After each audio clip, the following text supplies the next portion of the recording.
Darling మాటికి Italy వెళ్ళిపోతున్నాడా?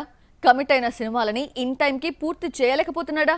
Spirit విషయంలో ప్రభాస్ మరింత లేట్ చేస్తున్నాడా?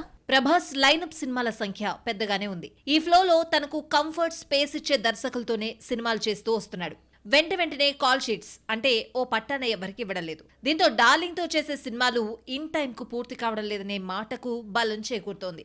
ఆ రీజన్ తోనే ది రాజాసాబ్ ఇన్ టైం కు పూర్తి కాలేదని, ఆ విషయం చెప్పకుండా గ్రాఫిక్ వర్క్ కారణంగానే బొమ్మ లేట్ అవుతోందని ఏదో కలరింగ్ ఇస్తున్నారనే రూమర్స్ పెరుగుతున్నాయి. తాజాగా ఫౌజీ సినిమాకు కేటాయించిన కాల్ షీట్స్ విషయంలోనూ ఇలాగే బిహేవ్ చేస్తున్నాడట. షూటింగ్ ఏ మాత్రం గ్యాప్ వచ్చినా ఇటలీ వెళ్లిపోతున్నాడు. అక్కడే చిల్అవుట్ అవ్వడం, ఆ తర్వాత వీల్ చూసుకుని రావడం చేస్తున్నాడు. ఇదొక రకంగా సందీప్ రెడ్డి స్పిరిట్ కు ఇబ్బందిగా మారింది. సందీప్ తో సినిమా అంటే హీరో బల్క్ డేట్స్ ఇవ్వాల్సిందే.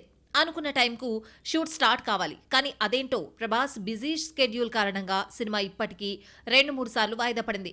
ఈ అక్టోబర్ కు ఖచ్చితంగా బొమ్మ మొదలైపోవాలి, లేదంటే నా పేరు సందీప్ రెడ్డి వంగ గుర్తుపెట్టుకోమంటాడు. ఇక ప్రభాస్ అటు నాగశ్విన్ కల్కి 2, ప్రశాంత్ నీల్ సలార్ 2 కు డేట్స్ అడ్జస్ట్ చేయాల్సి ఉంటుంది. వీటి తర్వాతనే స్పిరిట్ మొదలు కావచ్చు, లేదంటే ఈ 2 ప్రాజెక్టుల కంటే ముందుగా వచ్చినా రావచ్చు. అయితే ఈ గ్యాప్ లో ప్రభాస్ ఎలా ఉంటే కంఫర్ట్ జోన్ గా ఫీల్ అవుతాడో తెలిసిన ప్రశాంత్ వర్మ ముందుగా డేట్స్ పట్టేయొచ్చు. ఏది ఏవైనా పైప్ లైన్ ప్రాజెక్టుల విషయంలో కంఫర్ట్ షఫ్లింగ్ గేమ్ అంత మంచిది కాదు. కమిట్ అయిన సినిమాలను చేతిలో పెట్టుకుని ఇటలీ వెళ్లకపోవడం బెటర్.